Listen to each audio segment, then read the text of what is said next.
자, 오늘 이번 주제는 제 영상 중에서는 비교적 가벼운 주제이긴 한데요. 사실은 이것을 겪고 있는 환자분들은 굉장히 괴로운, 어떻게 보면 다른 사람들이 가볍게 생각하기 때문에 더 고통스러운 그런 현상 내지는 질병, 바로 트림에 대해서 알아보도록 하겠습니다. 자, 안녕하세요. 운동하니까 싹트입니다. 자, 트림을 안 한 사람은 없죠. 모든 사람이 다 트림을 합니다. 그런데 이런 트림을 그게 질병이라고 생각될 만큼 굉장히 많이 하시는 분들이 있어요. 그게 어느 선부터 질병이 되는 건지, 그리고 정상적인 트림과는 어떤 차이가 있는지 정상적인 트림부터 알아보도록 할게요.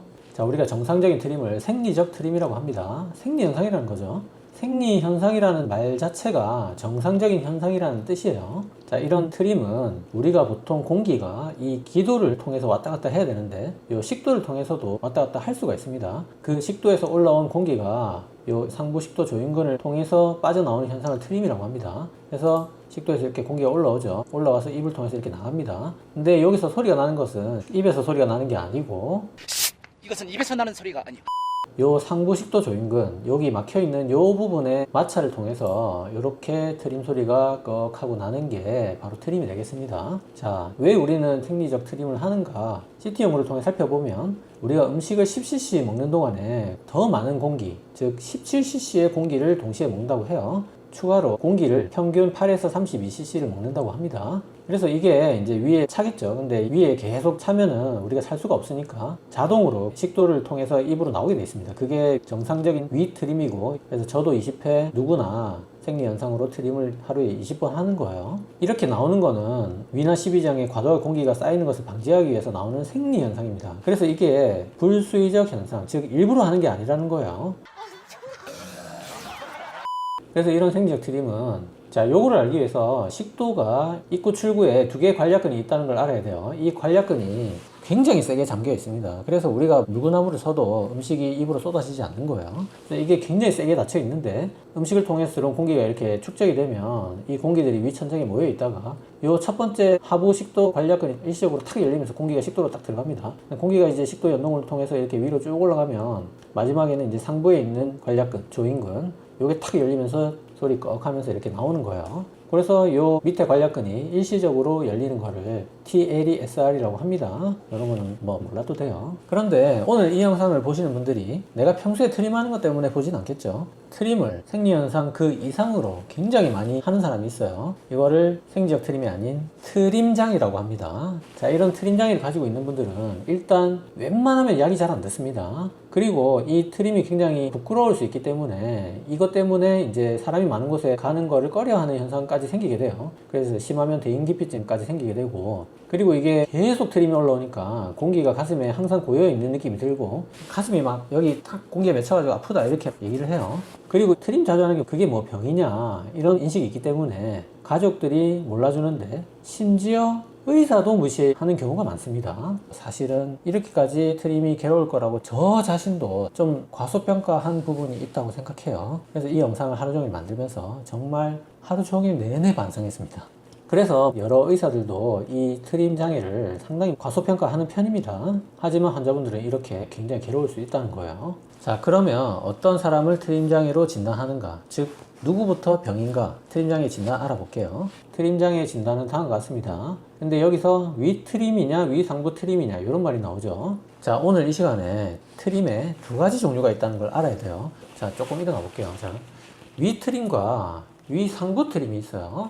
자, 위 트림은 말 그대로 위에서 공기가 올라오는 거. 우리가 보통 트림은 다 위 트림입니다. 자, 요 그림 자세히 보시면 위 트림은 이렇게 위에서 고여있던 공기가 이렇게 올라오는 거예요. 근데 위 상부 트림은 요 공기가 이렇게 입에서 들어가서 위를 안 들어가고 그대로 돌아 나와서 식도만 한 바퀴 유턴해 가지고 이렇게 다시 나오는 게 위 상부 트림이에요. 그래서 의학적인 기준은 공기가 위까지 도달하지 않거나 위에서 생기지 않은 트림을 위 상부 트림으로 정의를 합니다. 그래서 위 트림과 위 상부 트림이 있다는 걸 오늘 이 시간에 반드시 아셔야 되고, 요런 위 트림, 위 상부 트림 중에 하나가 요 세 가지는 소화불량하고 똑같아요. 6개월 이전부터 3개월 정도 지속이 되면서 일상생활에 지장을 초래해야 되는데 그 지장을 초래하는 게 일주일에 3일 이상이면 이제 질병으로 바로 트림 장애로 진단을 하는 겁니다. 그래서 내가 지장이 있는 게 3일 이상이면 그 병으로 진단하는 거예요. 자, 위트림과 위상부 트림이 있으니까 트림 장애도 위트림 장애와 위상부 트림 장애로 또 나눌 수가 있겠죠. 이분들은 이제부터는 그냥 트림이 아닙니다. 질병입니다. 자, 위트림 장애부터 살펴보도록 할게요. 자, 위트림 장애는 우리가 위트림 자체가 정상적인 트림이거든요. 그래서 이 정상적인 위트림을 많이 하는 사람이죠. 그래서 급하게 식사를 하거나 뭐 말하면서 식사하는 분, 이런 분들 이제 공기가 많이 들어가니까 위트림을 많이 할 수가 있고요. 그 다음에 침을 자주 삼키는 사람, 그 다음에 빨대로 먹으면 또 공기가 많이 들어오거든요. 그래서 빨대 주로 사용하시는 분들이 위트림 장애 생길 수 있고, 그 다음에 탄산음료는 음료수 안에 탄산이라는 공기가 들어있기 때문에 강제로 이거는 뭐 공기를 집어넣는 음식이죠. 그리고 껌도 씹으면서 이제 공기가 많이 삼켜지게 됩니다. 자, 이런 경우들이 위트림을 많이 하는 경우에 해당할 수 있겠지만, 사실은 이제 위트림 장애라는 병의 근본 원인은 여기 이걸로 보고 있습니다. 바로 상복부 팽만감에 과민하다는 거야. 즉 말해서 조금만 공기가 차도 트림할 양이 충분히 안 찼는데도 불구하고 그거를 너무 예민하게 받아들이는 거예요. 그랬을 때 이거를 시원하게 배출하기 위해서 위트림을 자주 하는 수가 있습니다. 즉 얘기해서 시원하게 트림하고 싶어하는 습관이 있다는 거예요. 그리고 요거는 좀 재밌는 건데, 책상에 엎드려 놓을 때, 자, 요거는 되게 공감하시는 분들 많을 거라 생각하는데, 학창 시절에 이제 책상에 엎드려 누워 자다가 쌤이 일어나 이래가지고 일어나면 극 하면서 일어났던 경험 해보신 분들 분명히 있을 거라고 생각합니다. 우리가 엎드려 누우면 이 목이 꺾이면서 요 상부 식도 조인근이 일시적으로 살짝 열리게 됩니다. 그래서 열려있는 공간을 통해서 공기가 계속 들어갑니다, 자는 중에. 그리고 또 엎드리면 하부 식도 관략근은 더 꽉 막히게 돼서 공기 배출도 또한 막히게 돼요. 그래서 딱 엎드려 누웠다가 일어나면 자기도 모르게 위트림을 심하게 하는 수가 있습니다. 근데 그거는 뭐 위트림 장애라고 말할 수는 없죠. 대부분 위트림 장애는 상복부 팽만감을 너무 과민하게 느껴서 생기는 경우가 많다는 거. 근데 이런 위트림 장애 환자분들은 그렇게까지 괴롭지는 않습니다. 바로 이 뒤에 설명드릴 위상부 트림 장애 환자분들에 비하면 말이죠. 자, 일단 위트림 장애는 정상적인 위트림 자체가 많은 건데, 위상부 트림이라는 거는 한 번을 해도 위상부 트림 자체가 정상적인 게 아니에요. 그리고 위상부 트림 장애 환자분들이 위트림 장애 환자분들에 비해서 트림도 굉장히 빈도가 심하고 훨씬 더 불편한 경우가 많습니다. 그래서 이러한 위상부 트림은 일단은 제일 먼저 횡경박이 수축합니다. 그래서 식도에 응압이 걸리죠. 그러면서 이 상부식도 조인근이 일식으로 딱 열리면서 공기가 안으로 쑥 빨려 들어갑니다. 그래서 이렇게 강제로 일시적으로 빨려 들어가는 공기이기 때문에 이거는 위까지 도달하지 않습니다. 그러면 식도에 고여 있다가 배에 힘을 꽉 주면은 이제 복부 압력이 증가하면서 입으로 그대로 다시 도로 나오는 게 위상부 트림이에요. 근데 이렇게 횡경박이 먼저 조이면서 공기가 들어가는 거를 공기 흡입이라고 하고, 또 이런 분도 있어요. 입을 꿀꺽 이런 식으로 혀끝이 수축하면서 공기를 자기도 모르게 삼키는 분이 있어요. 이거는 이제 아예 식도 운동 자체가 안 일어나기 때문에 식도 쪽에서도 요 위쪽에서 그대로 돌아 나오겠죠. 요런 형태를 이제 공기 주입이라고 합니다. 뭐 이거를 사실은 뭐 딱히 구별할 필요는 없어요. 위상부 트림 장애 환자분들은 대부분 두 가지를 다 가지고 있는 경우가 많습니다. 그래서 이런 위상부 트림 장애가 얼마나 많은가. 자, 위상부 트림 장애는 수프라게스트릭 벨칭이라고 해서 SGB라고 합니다. 그래서 이게 SGB가 건강한 사람에서는 보통은 한 번도 없는 게 정상이에요. 그리고 이제 환자분들하고 다 합치면 평균적으로 3번 정도를 하루에 합니다. 근데 상위 5%가 하루에 13번 정도를 했고요. 그래서 영국의 왕립 런던 병원에 모든 소화기 방문한 환자를 검사를 다 한번 역추적을 해보니까 3.4%가 하루에 13번 이상 위상부 트림을 하더라는 거예요. 그래서 쉽게 얘기해서 보통 인구의 30명당 1명 정도는 위상부 트림 장애를 가지고 있습니다. 30명 중에 1명이라는 거는 굉장히 많은 수치거든요. 그래서 사실은 저한테도 엄청 많이 찾아와서 진료실에서 제 앞에서 막 트림을 보여주면서 이거 어떻게 된 거냐고 물어보시는 분들이 상당히 많았어요. 그분들이 제가 지금 생각하건대 전부 위상부 트림 장애 환자분들입니다. 근데 뒤에 치료가 나오겠지만 치료도 굉장히 간단하거든요. 그래서 저만 그런 건지는 모르겠지만 만약에 이 영상을 보시는 소화기내과 의사 선생님들이 이 위상부 트림에 대해서 어느 정도 잘 모르고 계신다면 오늘 이 시간을 통해서 많은 분들을 불편함에서 금방 해소해 주실 수 있다고 생각하고, 또 그거를 자기도 모르게 가지고 있었던 분들도 이 영상을 통해서 아주 쉽게 고칠 수 있다고 생각합니다. 그래서 이러한 위상부 트림 장애 환자분들은 하루 종일 13번 정도 하면은 보통 본인이 위상부 트림 장애라고 알고 계시면 되지만, 법은 마음을 중요하게 생각합니다. 마음에 따라 죄명이 바뀝니다.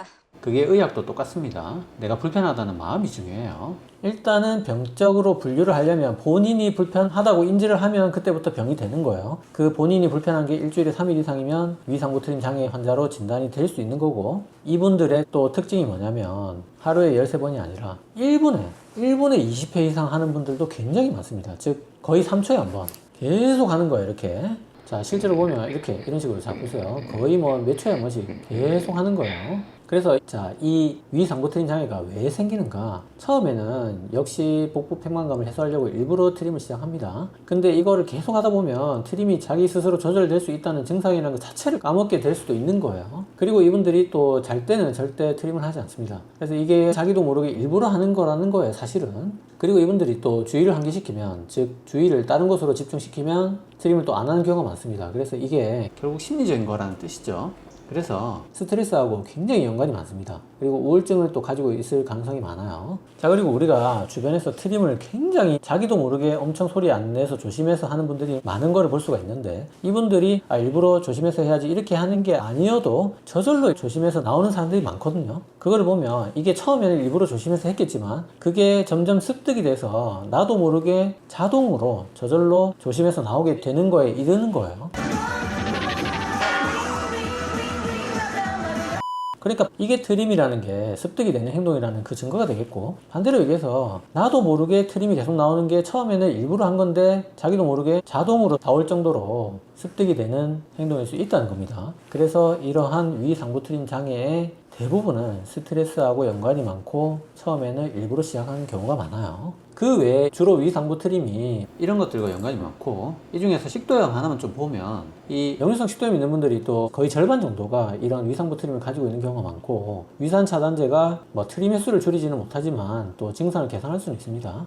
자, 보통 이 역류성 식도염하고 관련된 경우는 역류성 식도염이 트림을 일으키는 경우도 뭐 있을 수 있지만 트림이 역류성 식도염을 일으키는 경우도 굉장히 많아요. 이 트림하면 특히 위트림 같은 경우에는 억지로 트림할 때 우리가 신트림을 하는 경우가 많을 수 있는데, 그게 이제 트림 때문에 역류성 식도염을 유발하는 거예요. 그러면 이런 위상부 트림 검사는 어떻게 하는가? 자, 사실은 검사를 할 것도 없이 임상 증상만으로도 진단이 가능합니다. 자, 환자가 주의를 뺏길 때 트림 빈도가 현저하게 낮아지거나 말할 때 트림이 없으면 바로 위상부 트림 장애로 진단을 할 수 있어요. 그래서 질문을 해보면 보통 알 수가 있고, 또는 이제 볼펜을 물려볼 수 있습니다. 우리가 볼펜을 물면 입이 열려있기 때문에 공기를 삼킬 수가 없거든요. 그리고 이 볼펜을 물었다는 사실에 주의가 집중되기 때문에 대부분 위상부 트림 장애 환자분들은 볼펜을 물면 트림을 할 수가 없습니다. 그래서 볼펜을 물리는 것만으로도, 또는 환자분들은 자기가 볼펜을 한번 물어보고 바로 그냥 진단을 할 수가 있습니다. 그리고 아까 말씀드렸듯이 위상부 트림 장애 환자분들은 굉장히 빠르게 반복적으로 트림합니다. 위트림은 절대로 이렇게 빨리 할 수가 없어요. 그래서 5분 정도 진료를 본다고 치면은 그 안에 대략 뭐 5번 이상 트림을 하면 위트림 장애일 가능성은 거의 없다고 봐야 됩니다. 그 다음에 이제 실제적인 우리가 검사하는 방법으로 임피던스 검사라는 게 있어요. 물론 이제 요즘에는 이런 옛날 방식의 임피던스 검사조차도 하지 않습니다. 고해상도를 쓰긴 하는데, 옛날 검사 방법으로 보면 이제 식도에 이런 압력을 측정할 수 있는 관을 넣고 이렇게 트림을 해보면, 위트림은 이제 아래에서 위로 이렇게 쭉 공기가 올라오는 형태로 이렇게 보이고요. 위상부 트림은 이렇게 한번 들어왔다가 이렇게 그대로 나가는 이런 형태로 압력이 변하게 돼요. 그래서 요 그림 보면 위상부 트림이구나, 요거를 바로 알 수가 있습니다. 그래서 트림 환자들이 병원에 가서 내시경 검사를 해도 깨끗하고 이상이 없는 경우가 많아서 그걸 눈에 보이지 않는 담이다 해서 식도 담적으로 트림 장애를 설명하는 경우가 많은데, 사실은 이제 검사 내시경으로 알 수 없는 게 아니라 임피던스 검사라는 걸 통해서 트림 장애는 100% 다 확인할 수 있습니다. 그러니까 이 트림은 임피던스 검사라는 걸 통해서 현대의학, 소화기 내과 학에서 완벽하게 다 이해하고 있습니다. 자, 그래서 마지막으로 자, 이런 트림 장애, 특히 위상부 트림 장애 환자분들의 치료는 어떻게 하는가? 물론 뭐 약물이 있겠지만 오늘 이 시간에 굉장히 손쉬운 방법 2가지만 배워가시면 환자분들이 심지어 집에서도 직접 이 트림 장애를 고칠 수가 있습니다. 자, 이런 위상부 트림 장애의 치료는 5가지가 있는데요. 첫 번째는 이거를 신경을 쓰시면 안 돼요. 자, 우리가 시민성 기침이라는 게 있어요. 뭐냐면 자꾸 목에 대해서 신경을 써서 계속 기침이 나는 거예요. 그래서 사람 많은 데 가서 기침하지 말아야지 이렇게 생각하면 기침하지 말아야겠다는 생각에 꽂혀서 그게 계속 목으로 신경이 집중되는 거예요. 그러면 목이 간질간질한 느낌을 받게 되고, 그래서 기침이 나는 겁니다. 위상부 트림 장애도 똑같아요. 이 시민성 기침하고 원리가 똑같기 때문에 내가 최대한 트림을 많이 한다는 사실을 인지를 하면 안 돼요. 여기에 집중을 하시면 안 됩니다. 그래서 제가 시민성 기침 환자분들이 오면 사람 많은 데 가서 그냥 기침을 하라고 합니다. 이게 실제로 기침하라는 뜻이 아니라 기침을 그냥 해버려야지 라고 마음을 놓아버리면 실제로는 오히려 기침을 안 한다는 거예요. 그 다음부터 이제 걱정이 줄게 되기 때문에 여기에 집중을 안 하게 되고 다른 생각을 하면서 이제 심인성 기침이 좋아지는 겁니다. 물론 최대한 거기에 집중을 하는 건 쉽지만 그 생각을 안 하는 건 정말 쉽지 않거든요. 그래서 최대한 내가 트림을 그냥 해버려야지, 그리고 다른 것에 최대한 집중할 수 있도록 노력해야 됩니다. 그 다음에 기본적으로 이 위상부 트림 장애는 스트레스와 관련이 굉장히 많기 때문에 본인의 어떤 스트레스가 있다면 그것을 관리를 해야 되고요. 심하면 정신건강의학과의 도움을 받으셔야 되고요. 그 다음에 3번, 4번이 이제 비약물 치료로 굉장히 효과가 좋은 두 개의 치료가 있어요. 이 두 개를 오늘 이 시간에 반드시 아셔야 됩니다. 첫 번째, 횡격막 호흡, 즉 복식호흡이 있어요. 이게 횡격막을 풀어주는 거예요. 그래서 앞에서 봤듯이 이 횡격막이 수축하면서 공기가 빨려 들어오는 공기 흡입 형태의 환자분들이 더더욱 도움이 되고요. 그 다음에 언어 치료는 여기 인두를 조절하는 거기 때문에 공기 주입 형태의 환자분들이 특히 도움이 됩니다. 하지만 아까 말씀드렸듯이 대부분 위상부 트림 장애 환자분들이 두 가지 기전을 다 가지고 있기 때문에 구별할 필요 없이 두 가지를 모두 다 해볼 수 있겠습니다. 그리고 약물로는 바클로펜이라는 약이 있는데 이건 환자분들은 몰라도 되지만 이 약이 뭐냐면 여기 제일 처음에 봤던 하부식도 관략근을 일시적으로 열어주는 TLESR이라는 작용을 좀 막아주는 약입니다. 그래서 트림 자체를 좀 막아주는 약이라고 생각하시면 돼요. 그래서 약물로는 바클로펜이 트림에 가장 효과 좋고, 그 다음에 우울증이 동반돼 있거나 아니면 트림 장애가 너무 심한 경우에는 안정제까지 한번 써볼 수가 있겠습니다. 자, 약물 치료는 그렇고 결국 중요한 요 비약물 치료 두 가지 자세히 알아볼게요. 첫 번째, 횡격막 호흡. 자, 횡격막 호흡이 뭐 트림 장애에서 주로 치료되는 특별한 방법이 아니고 이게 그냥 바로 복식호흡입니다. 복식호흡. 복식호흡을 하면 트림 심하게 하는 환자분들이 대부분 저절로 좋아집니다. 자, 오늘 이 시간 트림으로 정말 괴로움 많이 느끼시는 분들, 자, 이 복식호흡 한번 따라해 보세요. 여기에 논문이 있습니다. 자, 요 논문에 들어가면 논문 자체에 영상이 걸려 있어요. 그래서 제가 링크 걸어 드릴 테니까 그 영상 직접 보시면 됩니다. 그리고 뭐 그것뿐만 아니고 유튜브에 그냥 복식호흡 내지는 횡격막 호흡이라고 치면 뭐 굉장히 많은 방법이 나옵니다. 그 방법 그대로 해보시면 됩니다. 하지만 오늘은 논문에 나오는 제대로 된 횡격막 호흡 FM 방법을 한번 소개시켜 드릴게요. 자, 제일 처음에 앙와이 누워서 시작합니다. 바로 누워가지고 한 손은 가슴 위에, 한 손은 배 위에 올립니다. 그리고 코로 들이마시고 입으로 내쉬는데 이 숨을 쉬는 거를 배만 움직여야 됩니다. 그래서 보통 숨 쉬면 이렇게 다 흉식호흡을 하게 돼 있거든요. 그래서 이 가슴이 안 움직이고 배만 움직이도록 이렇게 배만 움직이는 훈련을 하는 거예요. 자, 이렇게 훈련이 잘 안 되면 배 안에 풍선이 있다고 상상을 하시면 조금 더 이거를 하는데 도움이 됩니다. 그래서 최대한 가슴과 어깨는 움직이지 않으면서 흉식호흡은 되지 않게 완전히 복부가 고립돼서 움직일 수 있도록 숨을 쉬는데, 이때 들숨에 살을 세고 날숨에 또 살을 셉니다. 자, 한번 해볼게요. 하나, 둘, 셋, 넷. 들이마셨어요. 그 다음에 이제 내쉽니다. 후 내쉬면서 살을 세는 거예요. 하나, 둘, 셋, 넷.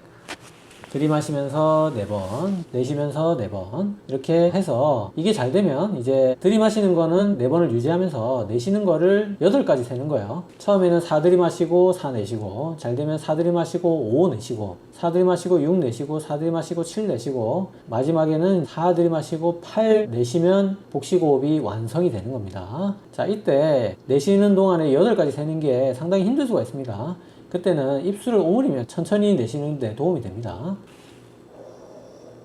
이렇게 하면 좀 천천히 내쉴 수 있다는 거예요. 자, 여기까지 잘 된다. 그러면 이제 누워서 하던 거를 앉아서 합니다. 앉아서 또 4 들이마시고 8 내쉬고 해보고, 그것도 잘 되면 이제 서서 하는 겁니다. 그래서 서서 4 들이마시고 8 내쉬면 복식호흡을 완전히 잘하는 사람이다. 이렇게 할 수 있겠습니다. 요게 이제 집에서 30번 정도 하시던지 아니면 5분씩 3번. 그리고 또 그렇게 해서 치료가 잘 되는데도 또 증상이 생기면 또 5분간 또 한번 또 해보는 거예요. 자, 이렇게 하면 횡격막 호흡으로 치료를 할 수 있고, 요 논문에서도 36명의 위상부 트림 환자 중에 20명, 즉 56% 정도가 자, 요것만으로 위상부 트림 장애가 상당한 치료를 얻었습니다. 자, 횡격막 호흡으로 거의 50, 60% 정도 치료가 가능한데, 요거 말고 방법이 하나 더 있습니다. 자, 언어 치료라는 게 있어요. 자, 잠깐 다른 얘기 좀 해볼게요. 우리가 후두암 환자가 수술하고 나면 후두가 없어지잖아요. 성대가 제거되기 때문에 말을 할 수가 없습니다. 그래서 식도 발성이라는 거를 재활적인 차원에서 연습을 하게 됩니다. 이게 뭐냐면 성대 대신에 트림을 통해서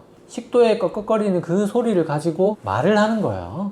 이거를 식도 발성이라고 하는데, 자, 잠깐 보여드릴게요. 자, 이런 식으로 식도 발성을 할 수가 있습니다. 근데 이거는 일부러 트림을 내서 트림으로 소리를 내는 거잖아요. 그래서 이거를 거꾸로 하는 거예요. 자, 이분들이 훈련하는 것과 반대로 훈련하는 겁니다. 그래서 이분들은 본인이 트림이 일부러 나오게끔 계속 훈련을 받는데 계속 저절로 나오는 게 위상부 트림 장애잖아요. 그래서 이거를 나오려고 할 때 그거를 막는 훈련을 하는 겁니다. 본인이 성대로 말을 딱 하면서 그 트림을 하는 거를 강제로 막는 거를 연습하는 거예요. 그래서 논문에 보시면 자, 언어 치료로 호전된 위상부 트림 장애. 자, 이게 실시간으로 이렇게 엑스레이를 찍어서 보는 플로로라고 하는데 요 기계를 통해서 이제 요 하얀 게 공기거든요. 이렇게 공기가 순간적으로 쏙 빨려 들어가면서 이렇게 바로 다시 식도에서 돌아서 공기가 나오는 게 위상부 트림 장애잖아요. 그래서 자기가 이제 여기서 이렇게 공기가 딱 나오려고 할 때 말을 해서 못 나오게 막는다든지 이렇게 공기가 넘어가는 순간에 못 들어가게 딱 막는 훈련을 요 자기 엑스레이를 실시간으로 보면서 계속 훈련을 하는 겁니다. 그래서 여기서는 주 1, 2회 3번의 치료만 가지고도 거의 완전히 사라진 것을 확인하게 됐어요. 그래서 다른 사람 모르게 혼자 끙끙 앓던 거에 비하면 너무 쉽게 치료가 되는 거죠. 그것도 약도 쓰지 않고. 하지만 이 언어 치료에는 약간의 문제가 있습니다. 뭐냐면 이게 대부분은 대학병원을 가야지 받을 수 있고 이것도 이비인후과나 신경과 재활의학과 등등 언어 치료를 하는 주체가 조금씩 다를 수 있다는 거예요. 그래서 집에서 현경막 호흡을 했는데도 호전이 없는 굉장히 심한 위상부 트림 장애로 고통을 받는 환자라면 대학병원에 가셔서 이런 언어치료 상담을 한번 받아볼 수가 있습니다. 처음에는 소화기내과 먼저 가셔서 거기 대학병원 그 소화기내과 과에서 연결시켜주는 과로 그냥 가시면 되는 거예요. 그래서 이 논문에서 보면 복식호흡도 같이 하고 입을 벌리는 것도 같이 했다고 해요. 그래서 아까 말씀드린 대로 언어치료와 복식호흡을 동시에 하고 또 입을 벌리면 공기를 못 삼키니까 이 세 가지를 동시에 하면 효과가 당연히 더 좋겠죠.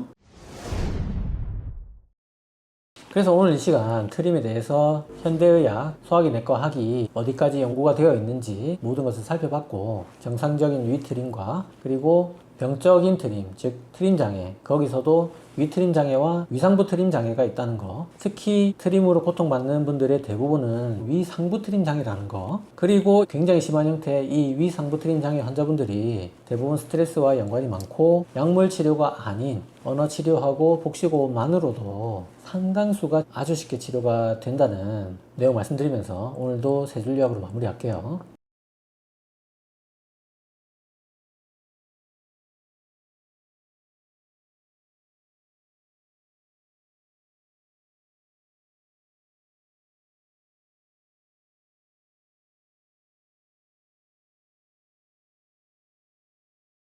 자, 오늘 영상 도움이 되셨나요? 도움이 되셨다면 구독은 여기, 관련 영상은 여기 봐주세요.